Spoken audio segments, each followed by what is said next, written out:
Praise. Pumalakpak naman po magsabi na mabuti ang kanyang Diyos. You're our good, good Father. Panginoon, napakabuti mo po. Marami po salamat sa panibagong buwan, panibagong buhay. Pwede ka po muli naming makilala. Pwede ka po muli magparanas. Hallelujah. Praise God.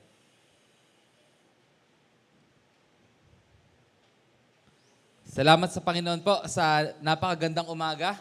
Hindi po malakas ang ulan, pero malamig ang panahon. No? Pwede tayong mag-long sleeve. Praise God. Ngayong buwan po, no, papasok po tayo sa bagong tema, which is all about a life surrendered to God. Actually, pasadahan na po natin or pinaumpisahan na po natin noong nakaraang linggo yung topic na a life surrendered to God. And during those topic po, tinukoy po natin yung buhay ng Panginoong Hesus. Na siya po'y nagpakita ng absolute na surrender. No? Bagaman siya ay Diyos, hindi niya pinagpilitan na maging kapantay ng Diyos. Sa halip, no? Nagbihis alipin siya. No? Nagkatawang tao po siya. Siya po'y naging masunurin hanggang kamatayan, maging kamatayan man sa krus. Yan po yung sabi sa Pilipos chapter 2, verse 5 to 8. No? Yan po yung ating pinag-aralan. Ang buhay po ng Panginoong Hesus ay naging ehemplo ng tunay na pagpapasakop sa Panginoon. At napakaganda po na itong itapik sapagkat ang tunay na buhay kay Kristo ay buhay na nagpapasakop sa Diyos. Amen? Yan po kasing tema natin for the whole year. A life surrendered to God. Surrendering to God, mga mahal kong kapatid, ay mahirap po gawin.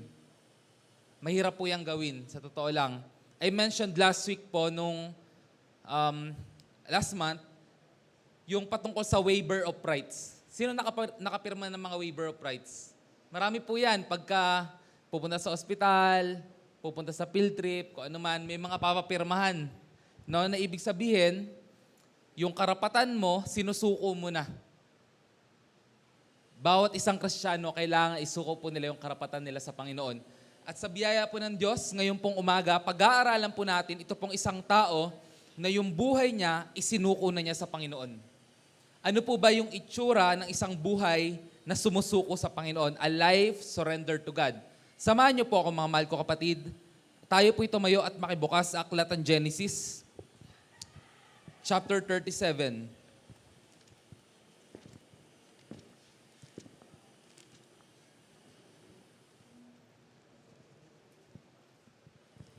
A life surrendered to God. Ang pag-aaralan po na sa umagang ito, ayan po, patungkol sa buhay ng taong ito. Genesis chapter 37, 2 to 10. Basahin po natin ito para magkaroon po tayo ng idea kung ano nga po ba yung konteksto. So sabi po rito, ito ang kasaysayan ng sambahayan ni Jacob. Nang si Jose ay 17 taon na, nag-aalaga siya ng kawan kasama ng kanyang mga kapatid sa ama, ang mga anak ni Bilha at Silpa, na mga asawang lingkod ng kanyang ama. Alam niya ang masamang gawain ng kanyang mga kapatid, kaya't ang mga ito'y sinumbong niya sa kanilang ama. Mas mahal ni Israel si Jose kaysa mga ibang mga anak sapagkat matanda na siya nang ito'y sinilang. Ginawa niya ito ng damit na mahaba at may manggas. Nang mahalata ng mga kapatid na si Jose ang mas mahal siya ng kanyang ama, kinamuhian siya ng mga ito at ayaw siyang pakisamahang mabuti. Minsan na naginip si Jose at lalong namuhi ang mga kapatid niya nang ito'y ikiwento niya sa kanila. Sabi ni Jose, napanaginipan ko na tayo ay nasa bukid at nagbibigkis ng trigo. Tumayo ang aking binigkis at yumukod sa paligid ito ang inyong mga binigkis. Ano? Ang ibig mo bang sabihin ay maghahari ka sa amin? Tanong nila. At lalo silang nagalit kay Jose. Na naginip muli si Jose at sinaysay sa kanyang mga kapatid ang ganito. Nakita ko sa aking panaginip na ang araw, ang buwan, at 11 bituin ay yumuko sa aking harapan. Sinabi rin niya ito sa kanyang ama at ito'y nagalit din sa kanya. Anong ibig mo sabihin? Ang tanong ng ama. Kami ng iyong ina at mga kapatid ay yuyuko sa harapan mo? Inggit na inggit kay Jose ang kanyang mga kapatid. Inisip-isip namang mabuti ng kanyang ama ang mga bagay na ito. Punta po tayo sa 19 to 20. Ito na po, nung pinagbalakan na pong patayin, ito pong si Joseph or Jose. 18 muna tayo. Malayo pa'y natanaw na siya ng mga ito, nagkaisa silang patayin siya. Sinabi nila, ayan na ang mahilig managinip. Hindi mahilig matulog mahilig managinip. Patayin natin siya at ihulog sa balon at sabihin siya'y nilapa ng mabangis na hayop. Tignan natin kung ano ang mangyari sa kanyang mga panaginip. Let's pray. Aming Ama, lahat po ng visions, dreams, sa'yo nagmumula, O Diyos. Even ng revelation, sa'yo nagmumula. Ang iyong salitang ito, sa'yo nagmula. This your supernatural word, O God. At lahat ng kasulatan, kinasiyan na yung banal na spirito, Panginoon. Sa oras pong ito, once again, we surrender our lives to you, Panginoon. We take captives yung mga thoughts namin, yung mga alalahanin namin, yung mga maaaring sumagabal upang hindi kami lubos na makinabang sa iyong salita. We surrender it to you. We repent of our sins, Panginoon. Alisin, Panginoon, yung mga pakana, yung mga pain ng kaaway na sa gayon, hindi po kami makaunawa maigi. Sa halip, Panginoon, lubos namin unawaan ang mga nais mo ituro sa oras na to. At day by day, glory by glory, kung paano po ang Panginoong Yesus ay nagpasakop, Panginoong Yesus ay sumunod ang kamatayan, ma-reflect nawa namin yung kanyang katangian sa aming mga buhay. Sa pamagitan na aming pag-aaralan sa oras na to. Matanyag ka, mahayag ka, aming Ama. In Jesus' name, Amen. Makakaupo po ng papalakpak sa Panginoon. Papuri sa iyo aming Diyos. Hallelujah. Ang pag-uusapan po natin ay patungkol sa buhay ng taong ito, who live a life surrendered to God. His name is Joseph, dreamer to deliverer. No? He is Joseph the Dreamer. Yan po yung kanyang title. Or yung kanyang pagkakakilalan, Joseph the Dreamer. So ano nga po bang itsura ng isang buhay na nagpapasakop sa Diyos? May slide po ba tayo dyan? What a life surrendered to God look alike. No? Ano po ba itsura niyan? Meron po tayong mga observations dito na ipapakita sa inyo. That a life surrendered to God looks like this. Hindi po siya linear. Ang pagsunod sa Panginoon hindi linear. Pag sinabing linear, progressive, paangat ng paangat, paahon ng paahon. Hindi po. Ang buhay na surrendered sa Panginoon, minsan di mo maunawaan kung ano yung nangyayari. Minsan hindi mo gusto yung pinagdadalan sa'yo. But still, wala pa akong sinend sa'yo. Wait, 1 minute. Pastor PJ, pwede pa forward? Hindi pala nag-send yung inan ako. Please. Thank you, thank you. Ayan. So, from his father's house, mula sa bahay ng kanyang ama, maganda po ba yung kalalagayan ni Jose or ni Joseph sa bahay ng kanyang ama? Maganda na hindi maganda. Maganda kasi favorite siya ng kanyang ama. Pero hindi maganda dahil inggit sa kanya yung kanyang mga kapatid. But still, nakakain siya ng maayos. Head pa rin ng family yung tatay niya, kaya favorite siya at maganda yung kanyang kalalagayan. No? So maganda po ang kalalagayan ni Joseph. Karamihan po sa kanyang mga kapatid na natili sa kanyang father's house. Nagkaroon asawa, yumaman, namatay. It is good actually. Kagaya po ni Isaac na natili siya sa kanyang father's house. Nung namatay yung kanyang ama, lubos na pinagpala si Isaac. But ang story po ni Joseph ay hindi kagaya ng normal na story. So from his father's house, napunta siya sa pit. Pag sinabing pit, may kita natin yan sa 37, verse 20. Ano? Ihulog siya sa balon. Patayin natin siya at ihulog sa balon. So from his father's house, papunta sa pit. Na pag sinabing pit, ito po yung balon. Balon na malalim. No? From his father's house, hinulog sa balong malalim, and from pit, so sa balong malalim, okay po ba yung kalalagayan niya? Hindi. Sobrang hindi. Sobrang pangit, no? Kasi pwede siyang patayin, pero after no, nang ginawa pa sa kanya, binenta pa siya sa slavery. Sa pagka-slave sa Egypt. Ngayon, from pit to Potiphar's house. Tanong, maganda po ba yung kalalagayan niya sa Potiphar's house? Initially, hindi, kasi siya ay alipin. Pero nung nakita ng kanyang master na itong si Joseph ay sinasama ng Panginoon at lahat ng kanyang ginagawa ay pinapagpala Alam niyo po bang ginawa kay Joseph? Nilagay po siya as head ng household. No? Lahat ng meron na ang master, meron din si Joseph. Pinapamahala ang lahat ng bagay sa kanya. So, pangit yung kanyang kalalagayan, pero naging maganda as time goes by. Ngayon, from Potiphar's house, letter P ulit tayo, napunta siya saan? Prison. Maganda po bang makulong sa prison? Hindi po. So, kita niyo yung buhay niya, hindi linear. A life surrendered to God is not a linear life. Hindi po siya paangat ng paangat. No?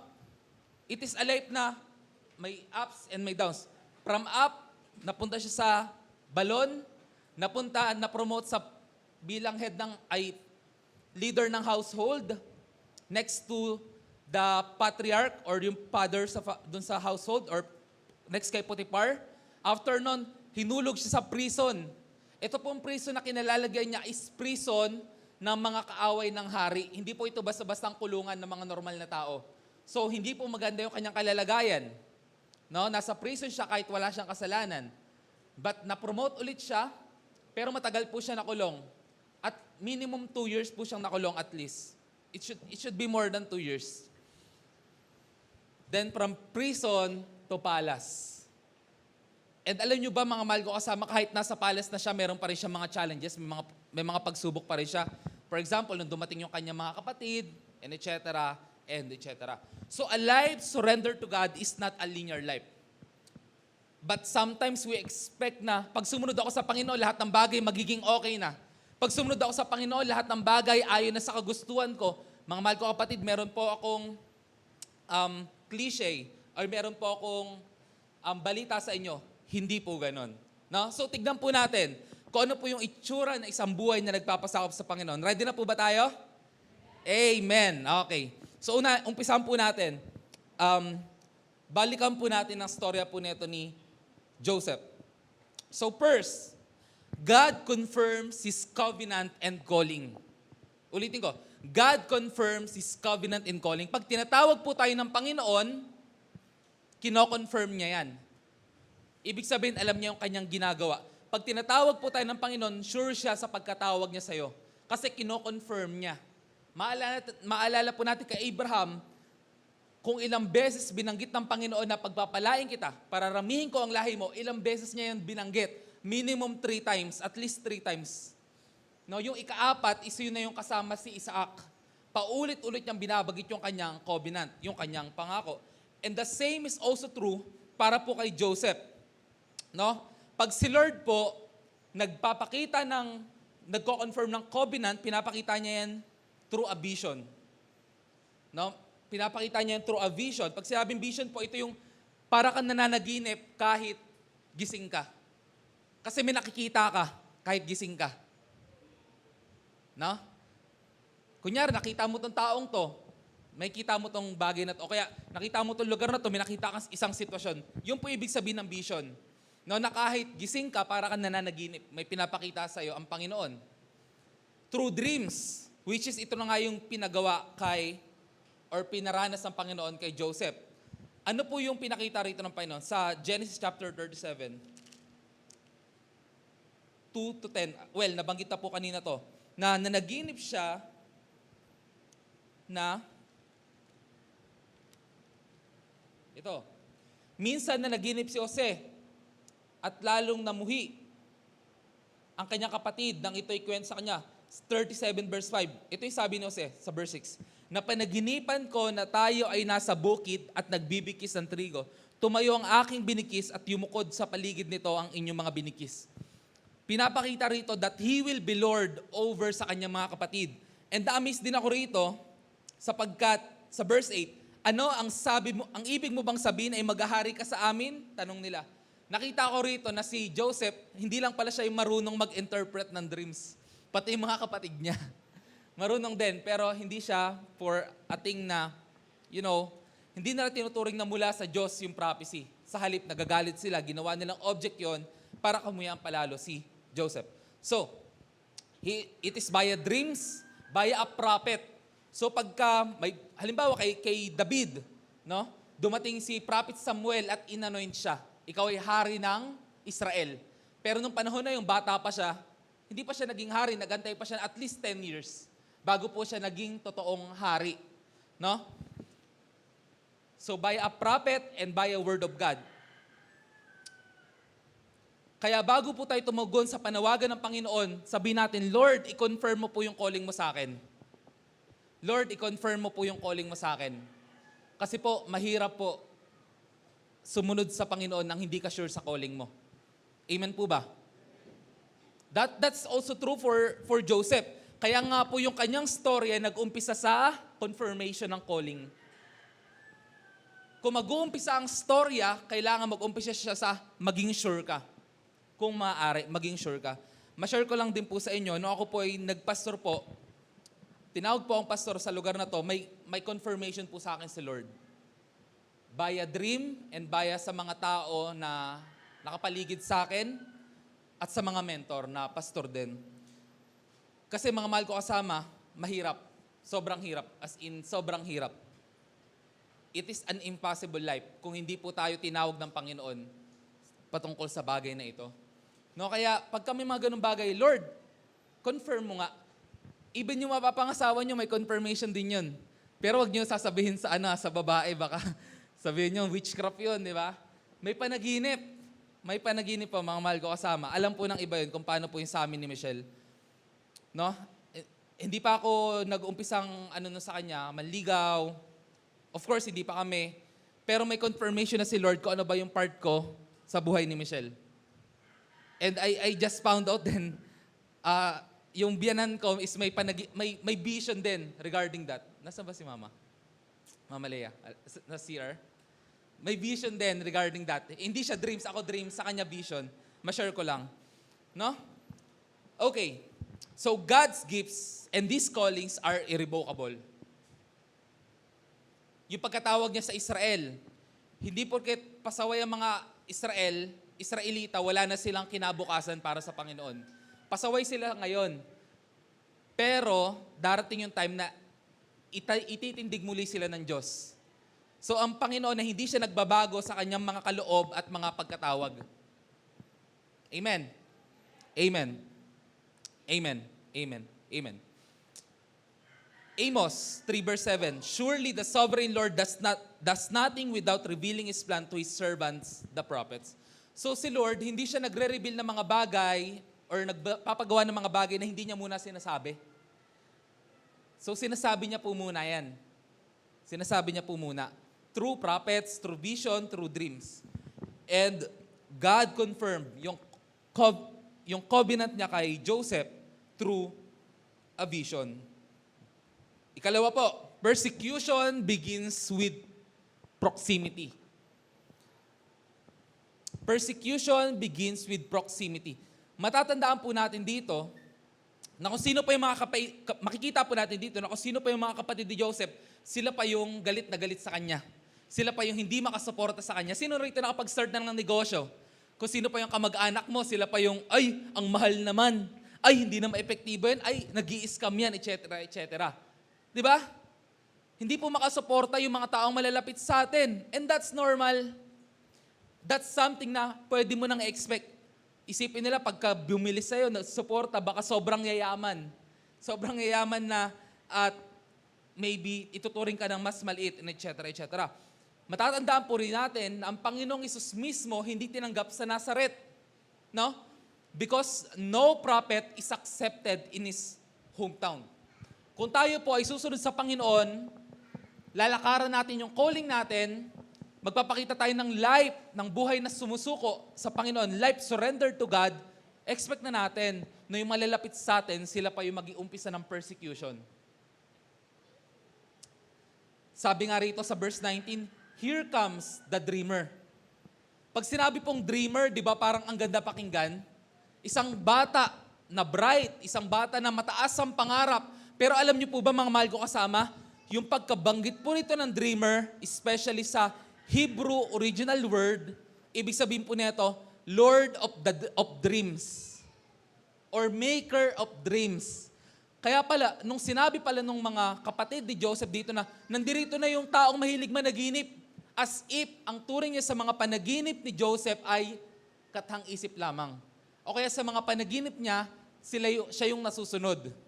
Kumbaga sa salitang kalye, ikaw ang bida ng kwento mo. Kwento mo yan eh. Ganon pala yung turing ng mga kapatid ni Joseph sa kanya.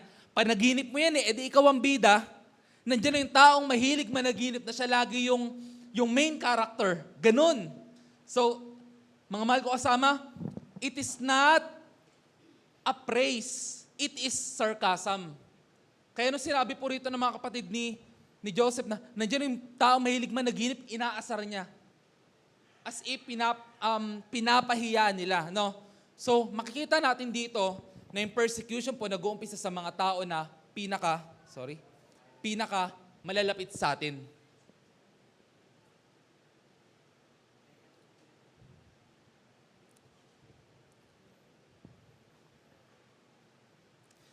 So, tuloy po natin ang kwento. 37. And sa 38 po, makikita natin different story na po ito. Buksan po natin ating mga Bible na Genesis chapter 37. So sa 38, ibang story naman po ito na wala dito si Joseph.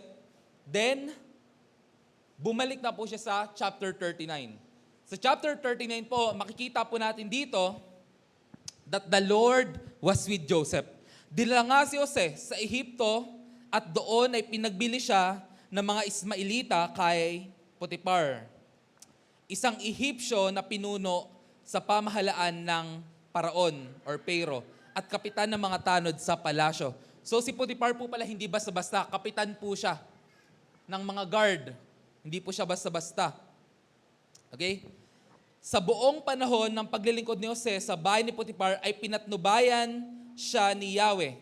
Anumang kanyang gawin ay nagtatagumpay. Napansin ni Potiphar na tinutulungan ni Yahweh si Jose. Kaya ginawa niya itong katiwala sa bahay at lahat niyang ari-arian. Mula noon, dahil kay Jose ay pinagpala ni Yahweh ang buong sambahayan ni Potiphar, pati ang kanyang mga bukirin. At pinagkatiwala ni Potiphar ko siya lahat maliban sa pagpili ng kanyang kakainin. Okay. So dito po, may kita natin, balik po tayo please sa slide. Sa verse 2, the Lord was with Joseph so that he prospered. No?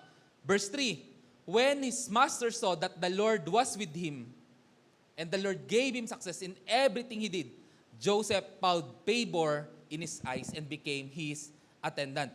Ngayon makikita po natin dito na it is not all about, tingnan po natin please, it is not all about where you are. Hindi sa kung nasaan kang lugar. Hindi sa kung ano yung posisyon mo. Hindi sa kung ano yung situation mo sa buhay. Hindi sa kung ano yung kinalalagyan mo. It is all about who is with you.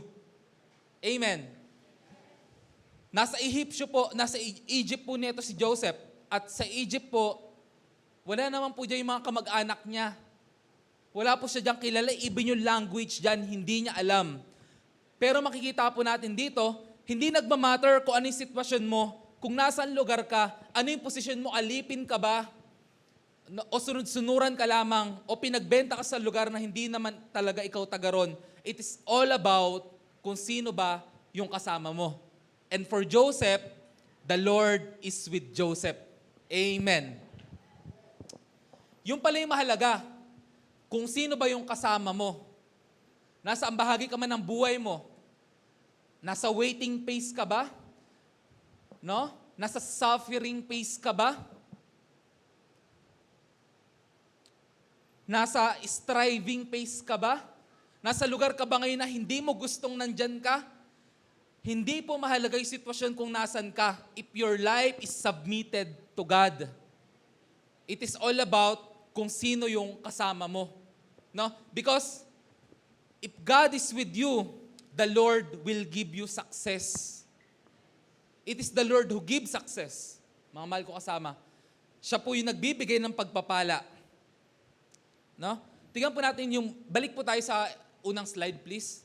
Napakalinaw po rito ng sinabi na, the Lord gave him success. Doon po tayo sa previous slide lang. The Lord gave him success in everything he did. No? Ito. The Lord gave him success in everything he did. As if, mga mahal ko kasama, yung kanyang hawak ay may special touch.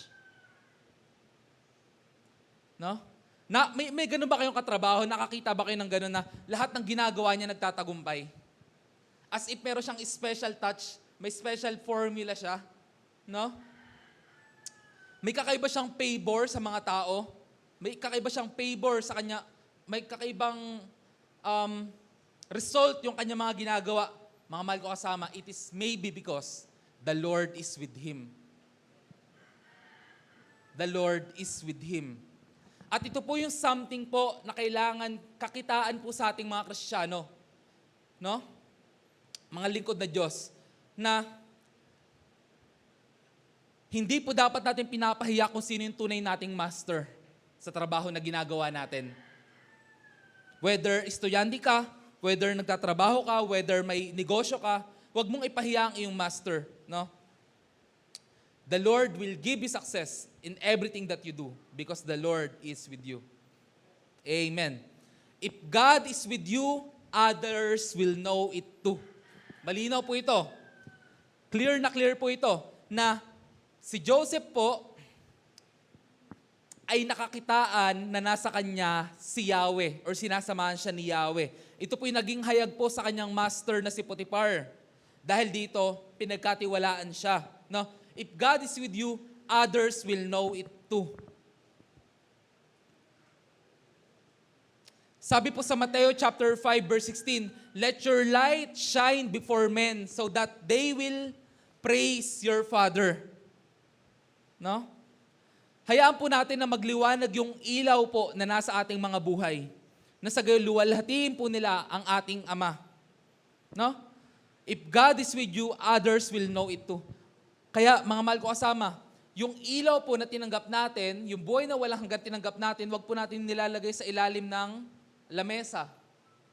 Ito po dapat ay nasa ibabaw ng lamesa para maliwanagan yung mga dapat maliwanagan.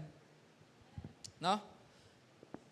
If God is with you, others will know it too. But if God is not with you, and tayo po ay nagpo-profess birang Kristiyano, others will also know it. Kahit alam nila, minsan wala silang pakialam. No? If God is with you, others will know it too. Hindi lang po yung nakapaligid sa inyo. Pati si Satanas, markado na. Alam niya na itong taong to, sinasamahan to ni Yahweh. Itong taong to, gagawin ko lahat ng temptation sa kanya para siya mapabagsak. Ikaw ang unang aatakihin. I remember po, mga mahal ko kasama, nung first time ko po naging pastor, first year po. Bali, na-ordain po ako ng August to September. Kina-next year po ng January, may death threat po sa buhay ko at sa pamilya ko. May death threat. Alam po ito ng karamihan. No? That's something po na naging challenge ko po noong mga panahon na yon. And even to this time po, sa family ko, kay Michelle, kay Baby, nagkakaroon din ng mga pag-atake po ang kaaway. Kaya po, expect nyo na, if we want to live a life surrendered to God, hindi lang po yan alam ng tao nakapaligid sa'yo, alam din po yan ng impyerno. Na itong taong to sumusunod sa Panginoon, gagawin ko yung lahat para mailayo siya sa Diyos. And alam din po yan ng mga kasama po natin dito na nakaranas po sila mga mawalan or mamatay ng mga mahal sa buhay. Pilit pong ginagawa ng kaaway na pabagsakin tayo. Pero hindi po mahalaga kung ano yung sitwasyon na meron tayo. Ang mahalaga, kung sino ba yung kasama mo sa sitwasyon mo. Amen. Amen. Tunay nga po na may posibleng dumating ang bagyo, pero tandaan po natin, sa bangka, kasama natin si Jesus. Amen. Palakpakan naman po natin ang Panginoon. Hallelujah. Hallelujah. Praise your name, O God. Your menial task right now will be your destiny later. Ulitin ko, yung maliliit na bagay na ginagawa mo ngayon is practice mo para sa patutunguhan mo. Tignan po natin yan please. Sa verse 4 po yan. Sa next slide din. Sabi po rin sa verse 4, Kaya ginawa niya itong katiwala sa bahay at lahat niyang ari-arian. Ito po, bahay pa lang ni Potiphar. Pero after ilang years, bansa na ng Ehipto. Ngayon, katiwala lang siya ni Potiphar. Pero susunod ka ng kamay na siya ni Paraon or ni Pero.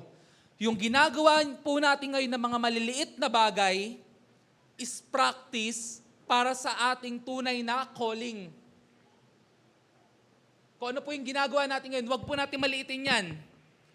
Kung ano yung ginagawa mo ngayon, meron ka maliit na Bible study, pagpatuloy mo. Nagle-lead ka ng mga tao, ipagpatuloy mo. Meron ka maliit na negosyo, ipagpatuloy mo. Galingan mo sapagkat yan po yung destiny mo pagdating ng dako Paraon.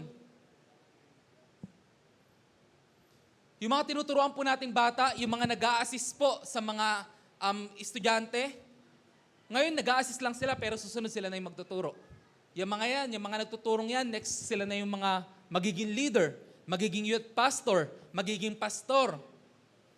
Kung ano po yung ginagawa mo ngayon, wag mong maliitin sapagkat darating ang panahon na ipupulpil, ikukomplete ng Panginoon yung pagkatawag niya sa'yo. May kita rin po natin sa Lucas chapter 16, verse 10. Noon ang pinagkakatiwalaan sa maliliit na bagay, pagkakatiwalaan sa malaking bagay. Kung may branch yung negosyo mo ngayon, isa lang, galingan mo sapagkat dadagdagan niya ng Panginoon.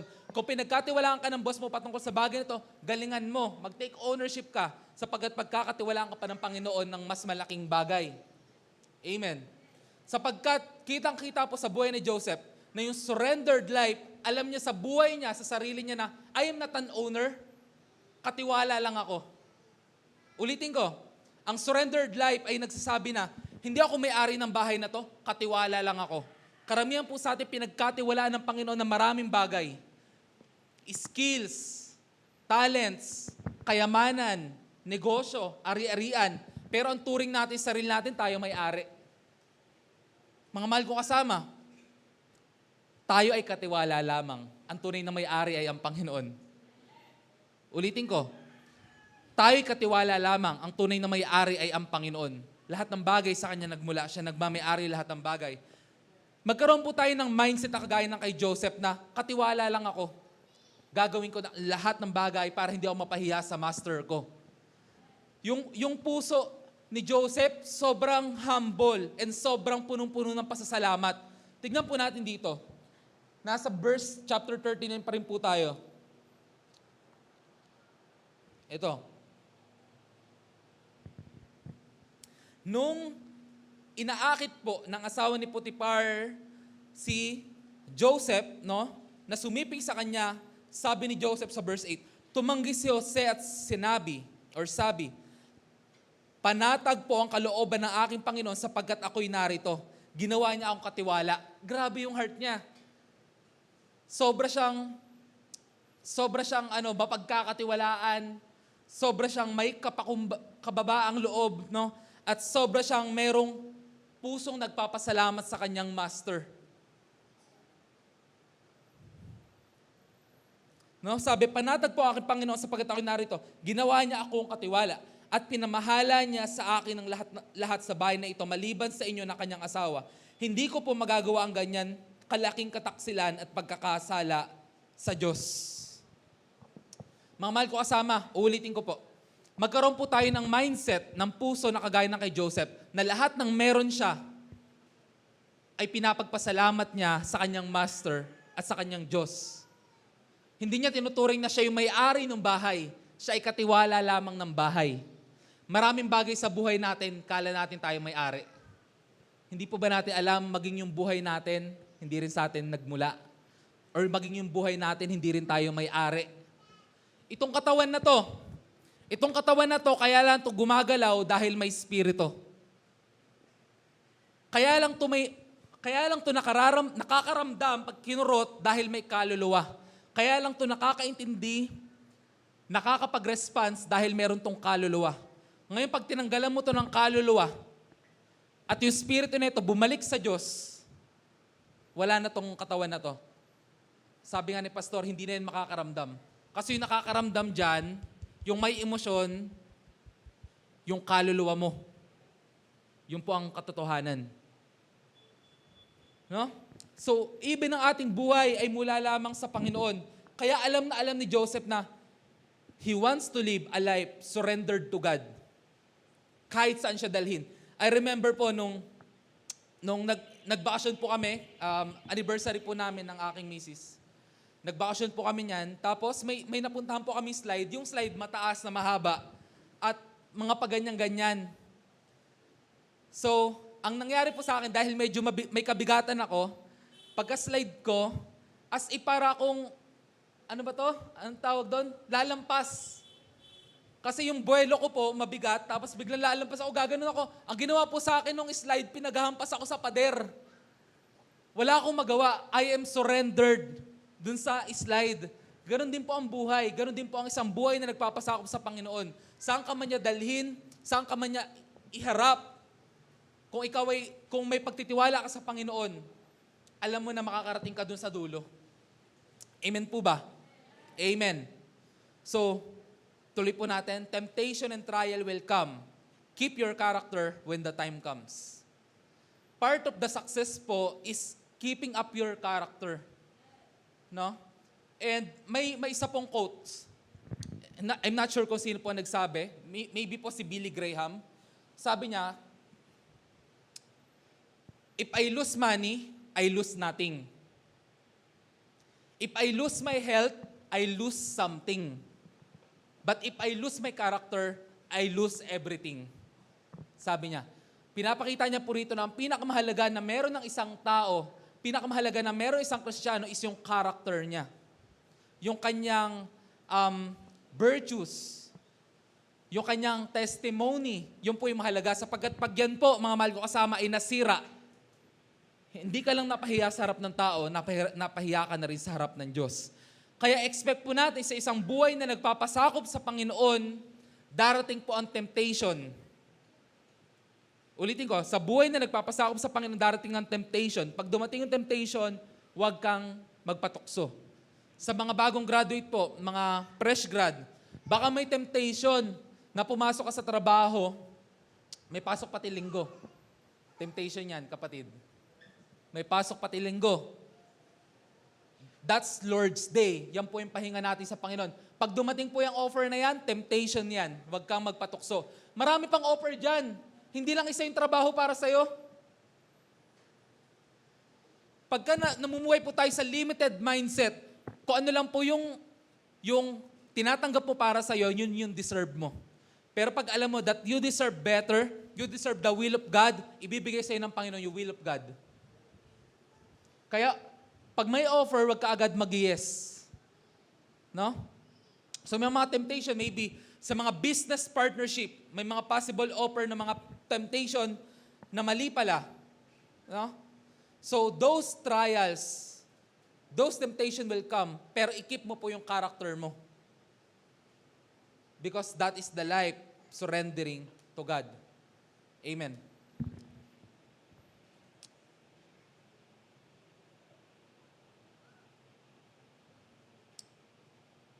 Ngayon po, from Potiphar's house to prison. Siya naman po ay nakulong dahil sa maling bintang ng kanyang mistress. No? Now, he was in prison.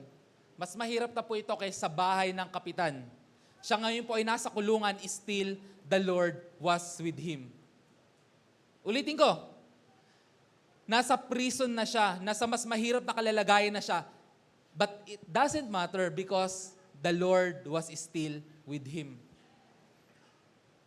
Minsan po, pag naging Kristiyano tayo, kala natin ang buhay, onting hirap, magiging maganda rin. Pero nangyari sa kanya mahirap, mas naging mahirap pa. Pero ang sure, ang tunay is kasama pa rin niya ang Panginoon at yun ay sapat na. Yan po ang pinaka-iingatan po natin, yung presensya ng Diyos sa ating mga buhay. Wag na wag po nating hahayaang mawala. Wag na wag po nating hahayaang maging bula na hindi natin mararamdaman. There's a situation po na galing po ako sa isang gawain. So sa gawain pong ito, sobra po akong blessed na blessed na blessed na blessed. Ang description ko po nito, kaya ko pong bumasag ng pader. Sobrang ramdam na ramdam ko yung presensya ng Panginoon, yung apoy ng Panginoon. Kahit physical na pader o spiritual na pader, parang kayang-kaya kong gawin lahat ng bagay. Ganun pakiramdam. So, blessed na blessed po ako. Ramdam na ramdam ko ang presensya ng Panginoon. Inutos sa akin ni Lord na yung mga tao doon, sharean mo. Papunta pa lang ako, alam ko na yung gagawin ko. Ma-share ko lang, itong mga tao pong ito, isa po rito, nayayabangan sa akin pag lumalakad ako, tapos gusto kong sapakin. Dati po siyang boksingero. Tapos, may history po sila ng mga nagsisession sila. Alam niyo na yon. Nag-yosi, nagiinuman, nagsession. Kung alam niyo po yung dating mga nakatambay sa tapat ng bakery sa Block 51, I'm not sure kung familiar kayo doon. Pero sila po yon, mga pre-pandemic to after pandemic. Sila po yung mga yon. So, ano po ako, lakad ako. Blessed na blessed ako, pus ako. Yes, Lord, gagawin ko. Kayang-kaya ko yan. Alam ko na yung gagawin ko. Ngayon, habang papalapit po ako, nangyari yung pinakamahabang segundo ng buhay ko. Alam niyo kung bakit? Kasi hindi ko na magawa yung pinapagawa ng Panginoon. Alam niyo yung nasabi ko? Naglalakad akong gano'n, nakatingin ako sa kanila, ang sabi ko, Goliath. Kasi spiritually, anong nangyari, pagkatingin ko sa kanila, parang nagkaroon ng microscope.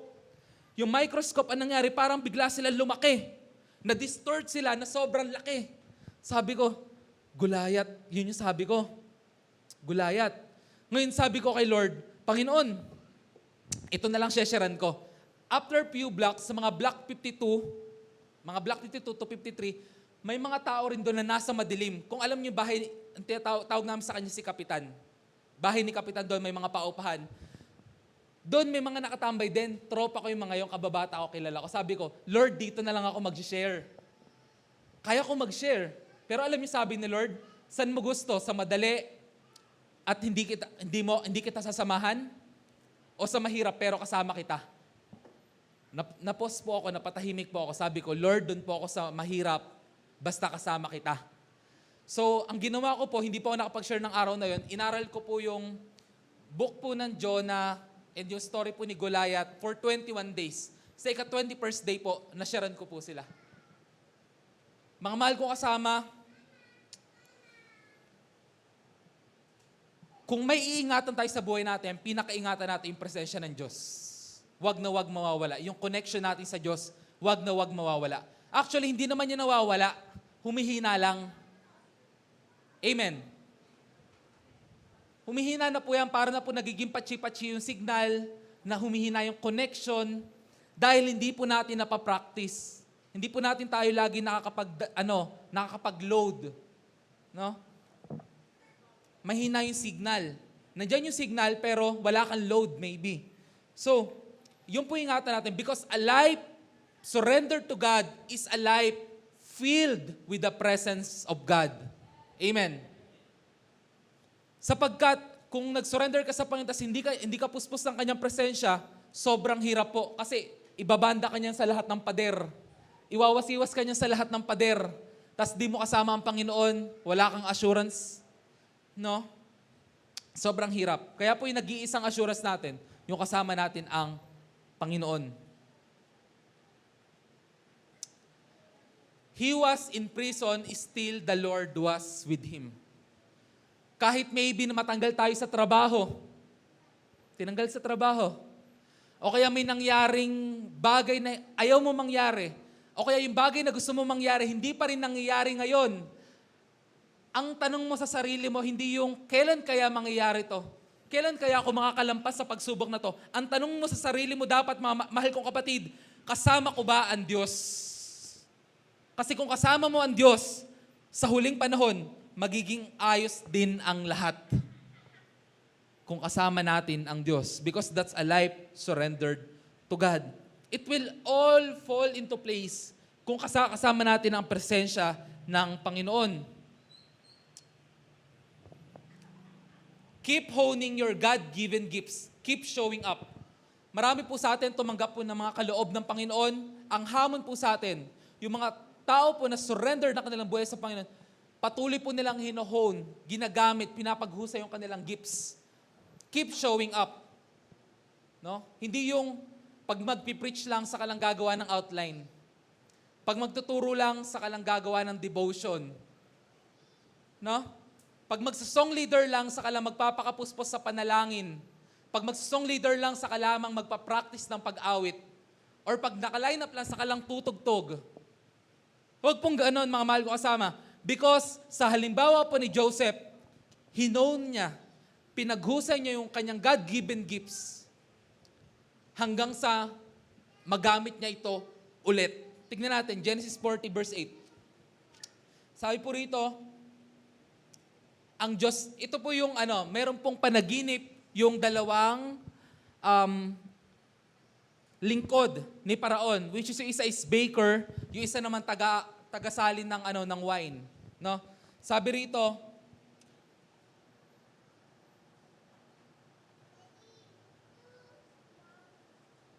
tinanong niya kung bakit at sila'y na may nagpaliwanag. Alam ko pareho kaming nasa verse 7 po ako, no? Ayan. Pareho kaming nanaginip, ngunit wala ni isa mang makapagpaliwanag ng kahulugan ng mga iyon. Ang Diyos lamang ang nakapagpaunawa sa atin ng kahulugan ng mga panaginip. Sabi ni Jose, ano ba ang napanaginipan ninyo? Ayun, no? So, may kita po natin dito na yung unang panaginip ni Jose is nung 17 years old pa siya. Yung next niyang paggamit ng kanyang kakayahan na mag-interpret ng panaginip is nung nasa preso na siya. Mga mahal ko kasama, patuloy niyang ginagamit yung kanyang God-given gifts. Patuloy siyang nag-show up. Lagi siyang available. Kaya nung dumating yung opportunity, hindi niya yun napalampas. Alam niyo po ba kung sino yung mga taong swerte? Swerte, hindi po tayo naniniwala sa swerte, no? Pero yung mga taong swerte, sila po yung nag-ready. Sila po yung prepare nung dumating yung opportunity. Tama po ba? Yun po yung mga taong swerte. Yung taong prepare nung dumating yung opportunity. Karamihan po sa atin dumarating opportunity sa buhay natin, pero hindi tayo prepare. Na? May opportunity sa buhay natin na dumating, pero hindi ka handa. Kala mo hindi para sa iyo, para sa iyo yung kaso hindi ka handa. So ang hamon sa atin, mga mahal ko kapatid, to live a life surrender to God, always be ready. Especially kung yung gifts and talents na binigay sa iyo ng Panginoon ay confirmed at alam mo. Always be ready.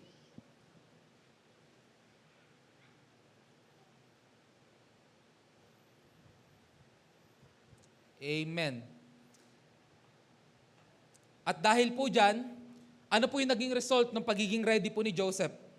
Doon po pa rin po tayo sa Genesis chapter 40. Ang naging result po neto,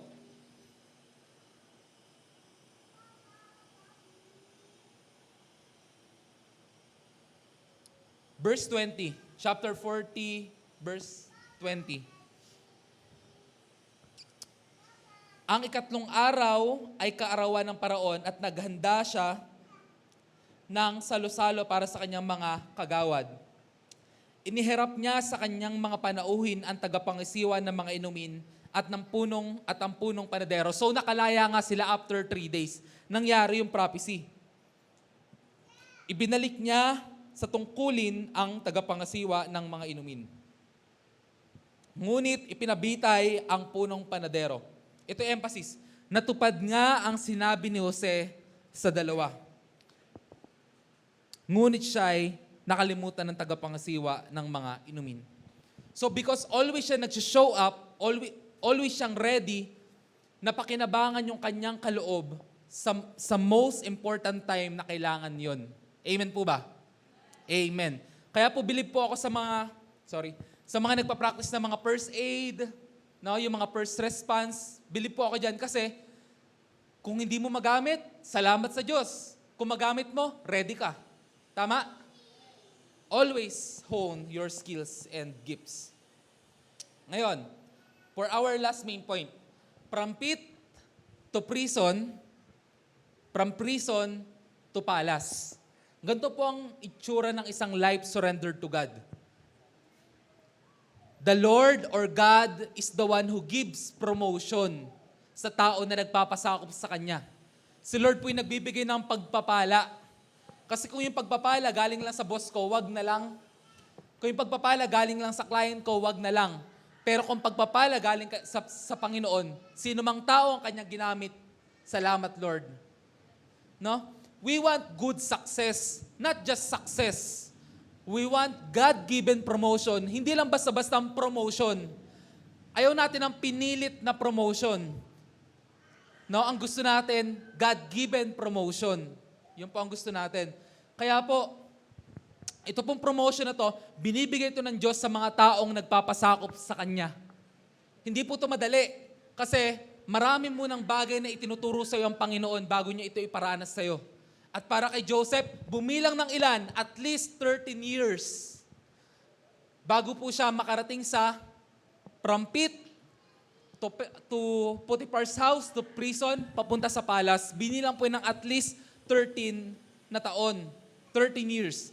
So, may kita po natin dito that if we surrender our life to God, Romans 8 verse 28, all things work together for those who love God and was called according to His decrees. No? Yun po yung Romans 8 verse 28. Lahat po pala ng bagay nagkakalakip-lakip sa kanila na umiibig sa Diyos. Ibig sabihin po, mga mahal ko kasama, hindi mo na po problemahin kung ano yung nangyari sa buhay mo. Hindi mo na tatanungin ng Diyos sa mga bagay na nangyari sa buhay mo. Ang tatanungin mo na lang sa sarili mo, mahal ko ba ang Diyos? Amen. Kasi kung mahal mo ang Diyos, lahat ng bagay ay magkakalakip-lakip si kabubuti nilang nagsisiibig sa Diyos. Amen. Palakpakan naman po natin ang Panginoon. Hindi mo na po problemahin kung nasa ang lugar ka, nasa ang season, nasa ang bahagi ka ng buhay mo, kung masyado bang matagal yung paghihintay, kung masyado bang mahirap, ang tatanungin mo na lang, kasama ko ba ang Diyos? Kasi kung kasama mo ang Diyos, it will eventually fall into place. Magiging ayos din ang lahat. Makikita mo na yung pag-aalala mo, yung pagiging aburido mo, ay wala palang halaga. Hindi pala yung nakakahaba ng buhay, sabi ng Panginoon sa Matthew chapter 6. Hindi pala siya nakapagbigay ng provision. Sa halip nakakiklipa nga ng buhay. Nakasira pa nga ng pananampalataya. Kaya kung nasa ang bahagi ka man ng buhay mo, ang atupagin mo, mga mahal ko kapatid, mahal ko ba ang Diyos? Nasa akin ba ang presensya ng Diyos? Yang dalawang bagay lang na yan. At sinasabi ko po sa inyo na yung puso po natin mapupuno ng pagpapasalamat. Nasa ang bahagi man tayo ng buhay natin. Yan po ang itsura ng isang buhay na nagpapasakop sa Diyos. Sapagkat ang tunay na buhay kay Kristo ay isang buhay na nagpapasakop sa Diyos. Amen po ba? Amen. So may kita po natin dito na yung overnight success. Tingnan po natin sa next slide please. The overnight success. Sa next slide po please. Salamat. The overnight success of Joseph came from his daily surrender to God. Sino rito gusto magkaroon ng overnight success? Handa ka na bang sumuko sa Panginoon sa bawat araw? Handa ka na bang sumunod sa Panginoon sa bawat araw? Handa ka na bang unahin siya sa bawat araw? Handa ka na bang maging steward sa halip na boss ng buhay mo? Handa ka na bang maging manager sa halip na owner ng buhay mo? No? Because para sa mga sumusunod sa Panginoon, sabi ko nga po, nakailang sabi ko kanina, na mahirap. Because it is sometimes nothing, then all at once. Sometimes it's nothing, then gradually, then suddenly. Sometimes it is slowly, then all at once. Yung nais po nating puntahan ay ibibigay ng Panginoon sa takdang panahon. Sometimes nothing, hindi gumagalaw. Sometimes gumagalaw ng paunti-unti. Then after ilang taon, biglang boom. Kagaya po ng isang bamboo. For 5 years, wala po yung angat. Napakaliit po niyan. Napakaliit po niyan. Pero after 5 years, bigla yung aangat at dadami. Hindi po natin alam, within 5 years pala, nagpapalalim pala yun ng ugat. Yun yung po yung gradually, then suddenly, no? Overnight success. No? Nanggagaling po yan sa daily surrender po natin sa Panginoon. Paano po gawin tong daily surrender sa Panginoon? Paano po ito gawin? Seek first the kingdom of God and His righteousness. Yun po ang una. Sa Matthew chapter 6 verse 33. Siya po ang ating uunahin, siya po ang ating hahanapin, siya po ang ating priority, siya po ang ating tinatanong. Hindi po si AI. Mukhang may mga natawa.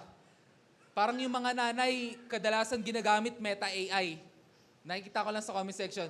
Sabi nung mga may asawa doon, sabi, buti pa nga si Meta AI, mas ma-okay pa kausap kaysa sa asawa ko. Mas maganda pa yung mga sagot, may empathy. Naiintindihan niya ako. Si ChatGPT naman, nagkaroon ka ng kaibigan. Ang tawag na sa ChatGPT, best friend. Biro ko lang po yun. Madalas sabi ko na si best friend, biro ko lang pero wag nawa maging totoo. Na yung comforter natin, si Gemini, sa halip ang comforter natin ay ang banal na spirito.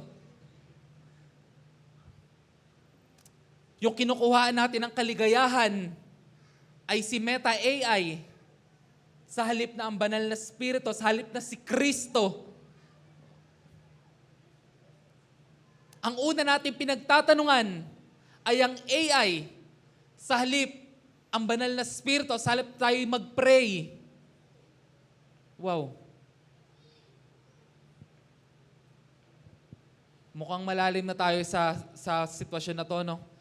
Mga mahal ko kapatid, AI is just a tool. Hindi po, walang anointing ang AI. Tama po ba? Hindi po yung sinasama ng spirito ng Diyos. Pero ibang spirito pwede kumarga dyan. That's just a tool. Walang anointing yan. Kaya kailangan pa rin po tayo una sa lahat lumapit sa banal na spirito.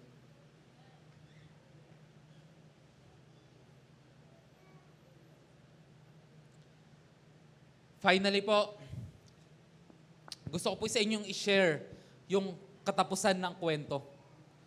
So, ang katapusan po ng kwento rito, si Joseph po ay ginawang kanang kamay ni Pharaoh. Kung ano meron si Pharaoh, nagkaroon din si Joseph. Lahat-lahat. Sabi ko nga from nothing to all at once. Ganun yung nangyari sa kanya From prison, from the rock bottom of his life, papunta sa itaas. No? Yun ang ginawa sa kanya ng Diyos. All because he surrendered his life to God. 41 verse 15 to 16. Ito na po, yung promotion.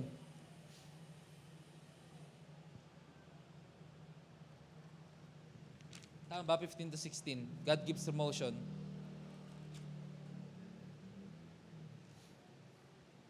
Ito.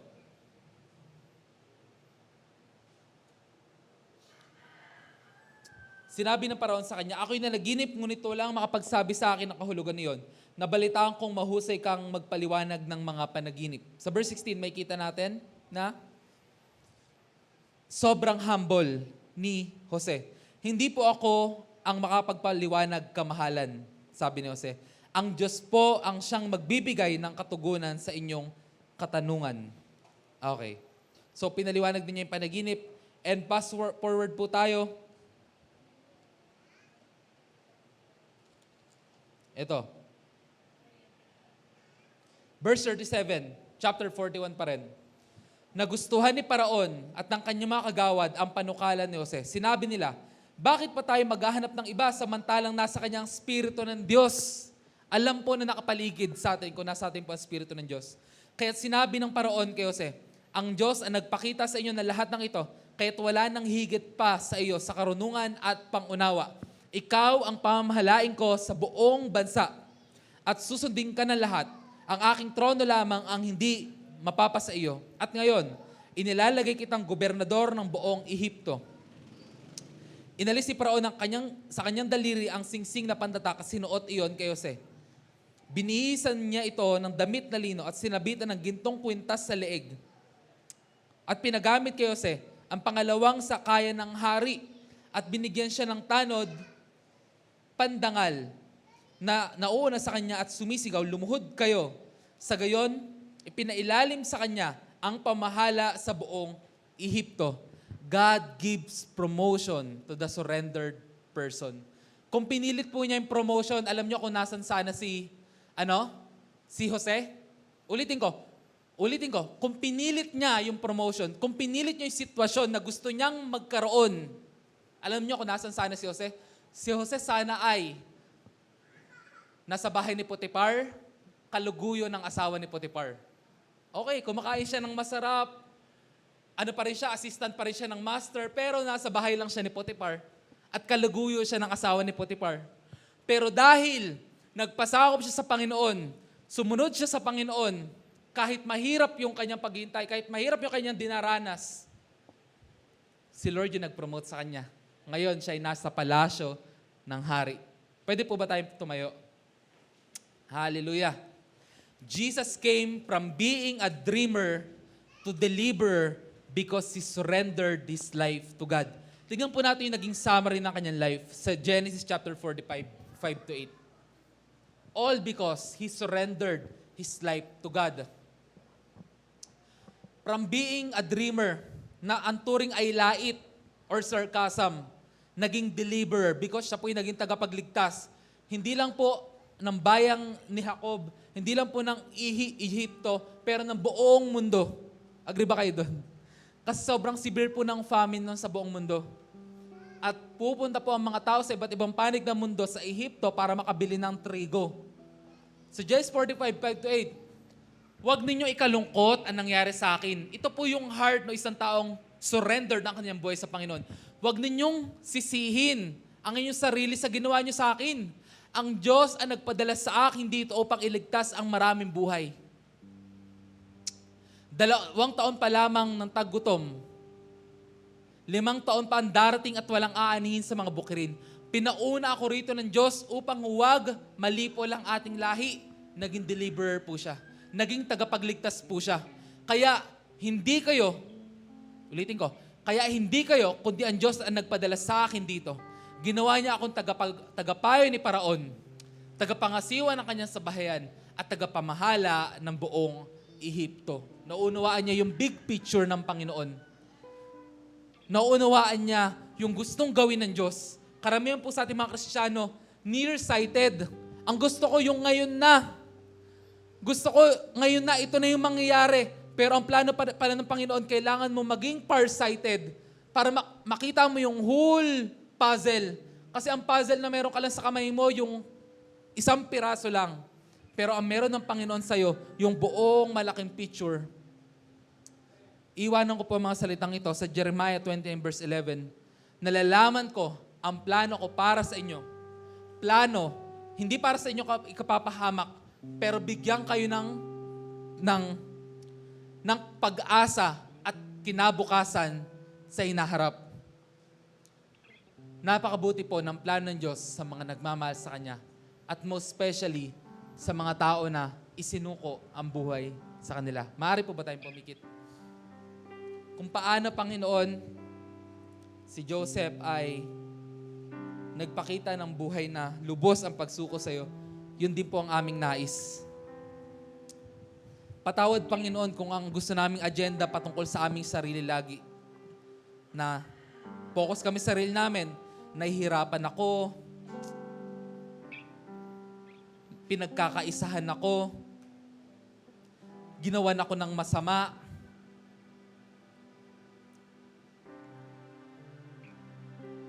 ginawan ako ng kasalanan,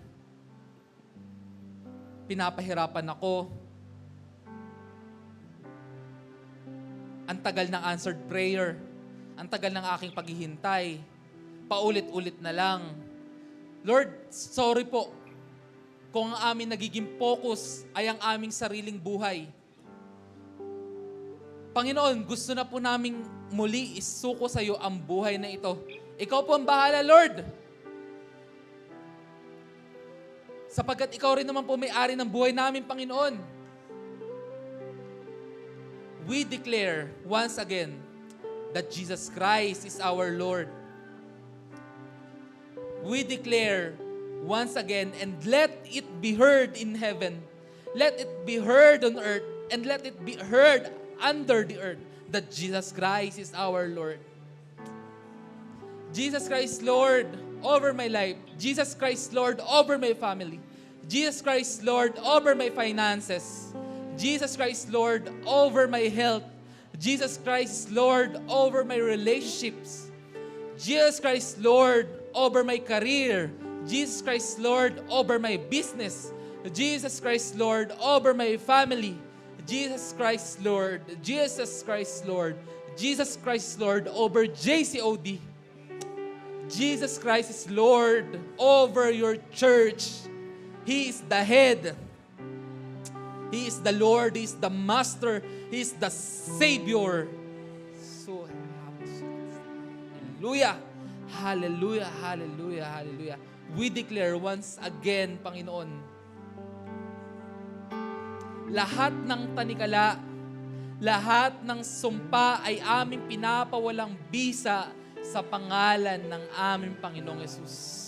Lahat ng karamdaman,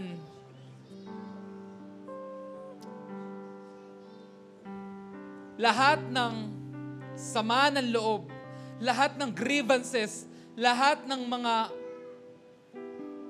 stronghold ng kaaway sa aming buhay ay aming pinapatupok sa pangalan ng Panginoong Hesus. Jesus Christ is Lord. Lahat ng doubt, lahat ng tanong, lahat ng bigat sa loob, we surrender to you, O God. Pinapasakop namin sa iyo. Jesus Christ is our Lord and we surrender our life to Him. He is the owner. We are the stewards. He is the CEO. We are just the managers. He is the owner. We are just managing partners. Na kami ay nagpagal din na sa gayon kami pumasok sa kaligayahan ng aming Panginoon sa huling panahon. Salamat, O Diyos, na kami ay may Panginoon na mababang loob. Kami ay may Panginoon na hindi malupit. Kami ay may Panginoon na lubusan kong magmahal. Ang pangalan niya ay Jesucristo. Siya ay mabubuhay magpakailanman. Siya ay nabubuhay magpakailanman.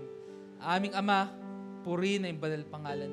Salamat sa iyong mga dakilang kaloob sa aming mga buhay. Na kami rin po ay may kaibigan. Na kami ay may comforter. Na kahit kami dumadaan sa mga pagsubok, meron kaming malalapitan. Salamat sa iyo, O Banal na Espiritu. Hindi mo kami iniiwan, Panginoon. Kahit kami, O Diyos, ay madalas magkasala. Kahit kami ay mahina, madalas makalimot, hindi ka pa rin lumulubay sa amin. Salamat, Banal na Espiritu, na hindi mo kami iniwan na kagaya ng mga ulila.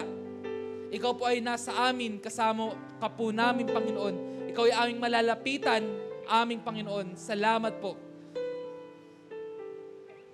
Kaya Holy Spirit, patuloy ka pong mangusap sa amin, especially doon sa mga nasa panahon ng pagsubok. Ipakita mo po sa kanila na sapat ang iyong biyaya. Especially sa panahon na kami ay mahina. Higit na nahayag ang iyong kapangyarihan sa panahon ng aming kahinaan, kaya't kami malulugod sa aming mga kahinaan.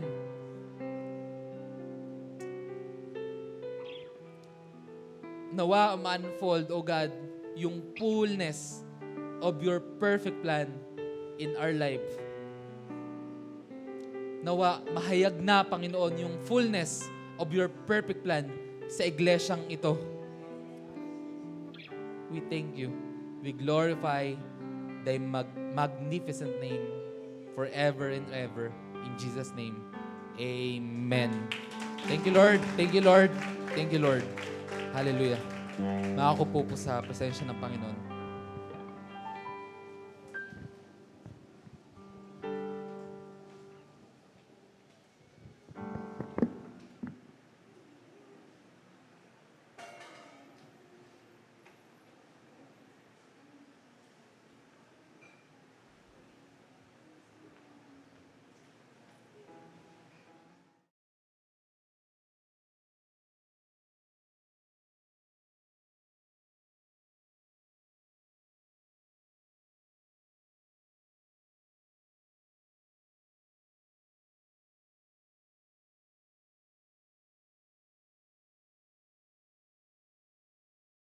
Narinig mo na ba? Narinig mo na ba? Narinig mo na ba? Narinig mo na ba na ang Diyos ay magbubuhos ng masaganang pagpapala? Tumanggap ng kaligtasan, kalayaan, kapahingahan at kapayapaan, kagalingan at katugunan sa lahat ng ating mga pangangailangan. Ang Jesus Christ, our Deliverer Christian Fellowship, ay nakahandang maging daluyan ng masaganang pagpapala para sa iyo. Samahan niyo po kami sa gawain ng Panginoon. Maaabot ka kahit sa loob ng iyong tahanan through our different online platform. You are invited! Come, join us! Halina, tara! At ihandog ang ating mga pasasalamat, pagpupuri at pagsamba sa ating Diyos na buhay. Be online and be blessed. Be online and be blessed. Be online and be blessed.